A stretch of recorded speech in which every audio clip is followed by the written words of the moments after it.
Ecosystem के example में अभी हम डिस्कस करने जा रहे हैं डेजर्ट इकोसिस्टम। डेजर्ट मतलब मरुस्थलीय इकोसिस्टम, ऐसा इकोसिस्टम जहाँ की सॉइल की जगह ज्यादातर सैंड ही हो। तो डेजर्ट इकोसिस्टम की अगर हम बात करते हैं तो डेजर्ट इकोसिस्टम का एनवायरनमेंट ग्रासलैंड इकोसिस्टम या फॉरेस्ट इकोसिस्टम से बिल्कुल अपोजिट होता है। तो डेजर्ट इकोसिस्टम में जो टेम्परेचर है, अगर हम एबायोटिक कंपोनेंट की बात करें तो डेजर्ट इकोसिस्टम में टेम्परेचर बहुत हाई रहेगा दिन के समय या लो हो जाता है रात के समय। यहाँ पर रेनफॉल बहुत ही कम रेनफॉल होगी। Rainfall almost less than 25 centimetre rainfall रहती है। वेजिटेशन के नाम पे अगर देखें तो वेजिटेशन बिल्कुल नहीं के बराबर होती है। थोड़ा बहुत वेजिटेशन रहेगा, उस पे वुडी स्पाइसी ऐसे टाइप के प्लांट्स रहेंगे। विंड्स यहाँ पर बहुत ज्यादा बहती है। हवा की अगर बात करें तो बहुत तेजी से बहुत स्पीड से हवा बहती है, लेकिन वो कंटिन्यूअस नहीं रहती। कभी अचानक बहुत स्पीड से हवा बहेगी और कभी हवा रुक जाएगी। तो इस तरह से वहां पर कोई कंटिन्यूटी भी नहीं रहती है।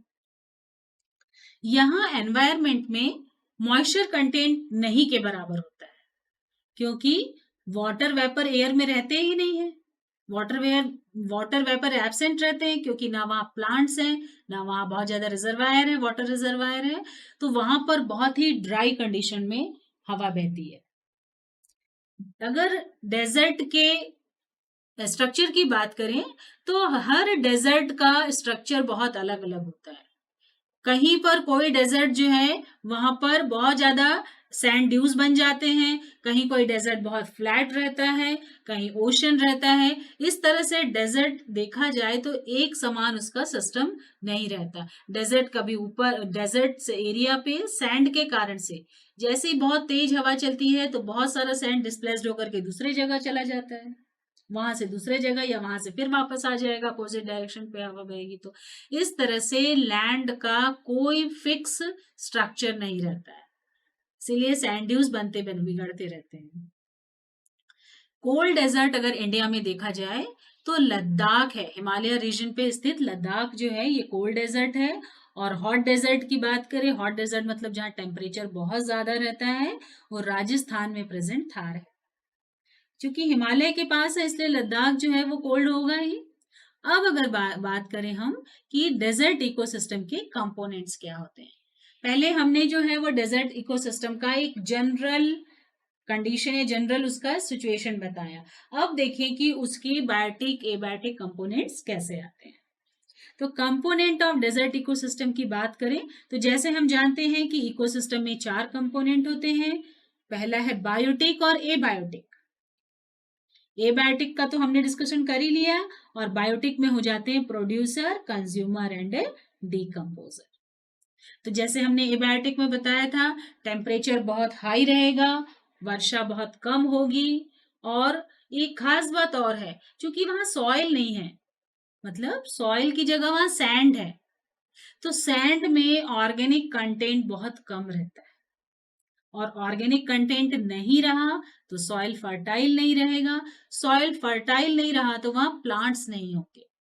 जैसे आप डायग्राम में देख भी रहे होंगे कि प्लांट जो है वो बहुत ही कम दिखाई देता है। आप देखते हैं ना, रेगिस्तान में ज्यादातर ऊंट और एक आध आदमी इतना दिखाई देता है, पेड़ पौधे तो बहुत ज्यादा दिखाई देते नहीं वहां पे। अब आते हैं इसके बायोटिक कंपोनेंट।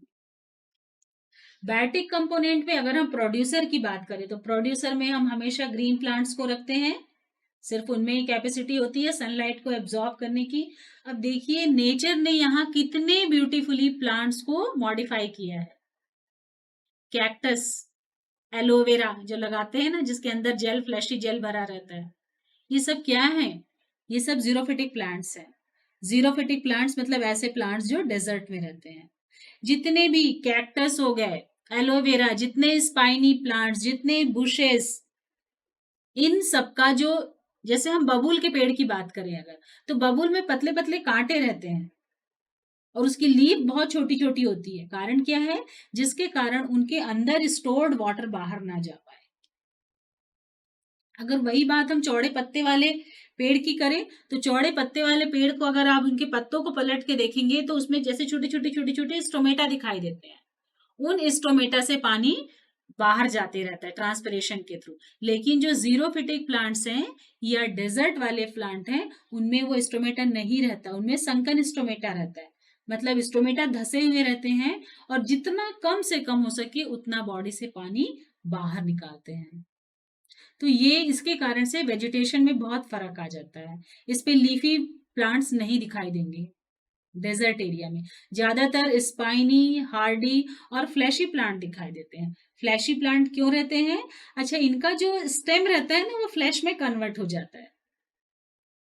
जो हमको कैक्टस में ग्रीन कलर के मोटे मोटे पत्ते दिखाई देते हैं वो पत्ते नहीं रहते हैं, वो उसका स्टेम रहता है। लेकिन कैक्टस में जो बनने वाले कांटे दिखाई देते हैं वो वास्तव में उनकी पत्तियां रहती हैं।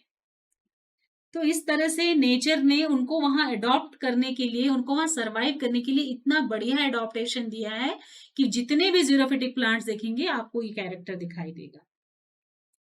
अब बात करते हैं कंज्यूमर की, कि तो इसमें कंज्यूमर में हमको कैमल दिखाई देता है, रेप्टाइल्स दिखाई देते हैं, रेड फ्रॉक्स दिखाई देते हैं, टोड्स, रोडेंट्स। आप इनके सबकी स्किन देखिएगा, इनकी स्किन पे बहुत सारे विंकल्स दिखाई देते हैं। जबकि यहाँ पर मैदानी वाले जितने भी एनिमल्स हैं उनके स्किन देखिएगा तो प्लेन दिखाई देंगे, और जो हिमालय साइड के जो ठंडे वाले दिखेंगे तो उनमें सब में फर दिखाई देंगे। तो नेचर ने उनको टेम्परेचर के अनुसार अडॉप्ट करने के लिए स्किन दी है।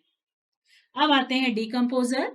तो डिकम्पोजर में मेनली यहाँ थर्मोफिलिक बैक्टीरिया पाए जाएंगे। थर्मोफिलिक फंजाई या बैक्टीरिया। थर्मोफिलिक फंजाई या बैक्टीरिया का मतलब क्या होता है? थर्मो मतलब टेम्परेचर। ऐसे बैक्टीरिया जो टेम्परेचर को में जीवित रह सके, सरवाइव कर सके, वैसे डिकम्पोजर पाए जाते हैं। अगर यहाँ का हम वहां लेके जाएं तो वो सरवाइव नहीं कर सकते, क्योंकि उनके अंदर वो सिस्टम ही नहीं है। तो ये हो गया कंपोनेंट्स ऑफ डेजर्ट इकोसिस्टम। अब देखते हैं डेजर्ट इकोसिस्टम का फंक्शन कैसे होता है। तो फंक्शन जो है वो बहुत अलग है डेजर्ट इकोसिस्टम का, क्योंकि उस पे एबायोटिक कंपोनेंट बहुत अलग हैं, उनमें प्लांट्स का वैरायटी बहुत अलग है। तो उनमें हालांकि इस पे भी बहुत सारी स्पीसीज होती हैं, एनिमल्स होते हैं, प्लांट्स होते हैं, लेकिन ये सब डिफरेंट रहेंगे। ऐसे प्लांट्स, एनिमल रहेंगे जो हॉट कंडीशन पे भी, बहुत ही गर्म कंडीशन पे, बिना पानी के, बिना बारिश के अपने आप में सरवाइव कर सके, इतने एक्सट्रीम कंडीशन पे। तो यहाँ जो है, अब आप देखिए कि हमारे यहाँ बहुत अलग स्थिति है, डेजर्ट एरिया में बहुत अलग है। तो उसको देखने के लिए टूरिस्ट बहुत जाएंगे।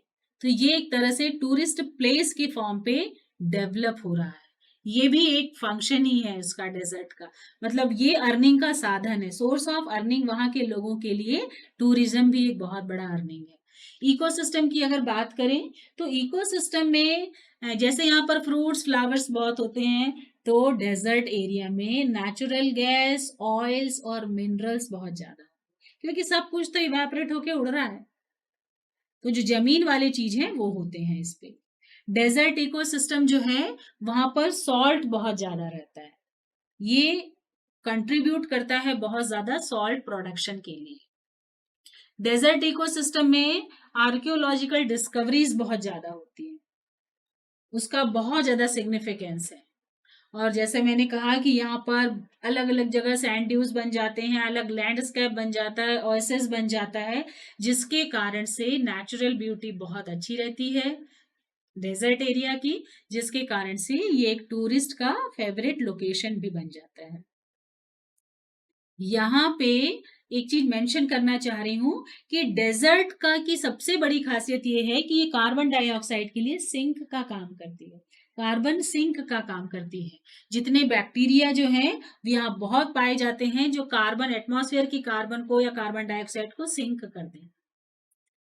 इसके लिए अफ्रीका के कालाहारी डेजर्ट फेमस है, कार्बन डाइऑक्साइड को एयर से निकाल करके सिंक करने के लिए। तो ये था इंपॉर्टेंस ऑफ डेजर्ट इकोसिस्टम। अब डेजर्ट इकोसिस्टम में कुछ थ्रेट्स हैं, कुछ विलुप्तियां होने की संभावना है। वो ये है कि डेजर्ट इकोसिस्टम में, वाटर बॉडीज में बहुत ज्यादा पानी का इवेपोरेशन होता है, पानी का इवेपोरेशन बहुत ज्यादा होता है। तो जो अनडिजॉल्व सॉलिड्स हैं या रिमेनिंग सॉलिड्स हैं वो जमीन पे बहुत ज्यादा हो जाते हैं, और जमीन पे ज्यादा होने के कारण जमीन कैसी हो जाती है, सॉल्टी हो जाती है। सॉल्टी होने के कारण से यहाँ प्रोडक्टिविटी बहुत ही कम होती है, इस चीज पे ध्यान देना है। और जो वाइल्ड लाइफ है उनको सेंचुरीज या नेशनल फॉरेस्ट बना करके प्रिजर्व करने के बारे में सोचना है, क्योंकि डेजर्ट में लाइफ सर्वाइवल बहुत ही डिफिकल्ट होता है, क्योंकि जीवन के लिए जरूरी चीज पानी, हवा और टेम्परेचर ये बहुत जरूरी है, और वहां पानी नहीं होने के कारण से टेम्परेचर वेरिएशन बहुत ज्यादा है। तो ये दो थ्रेट्स हैं, इसमें अगर हमको वाइल्ड लाइफ को बचाना है तो उसके लिए गवर्नमेंट को स्टेप ले भी रही है और लेना भी है, नेशनल फॉरेस्ट और वाइल्ड सेंचुरी के फॉर्म पे।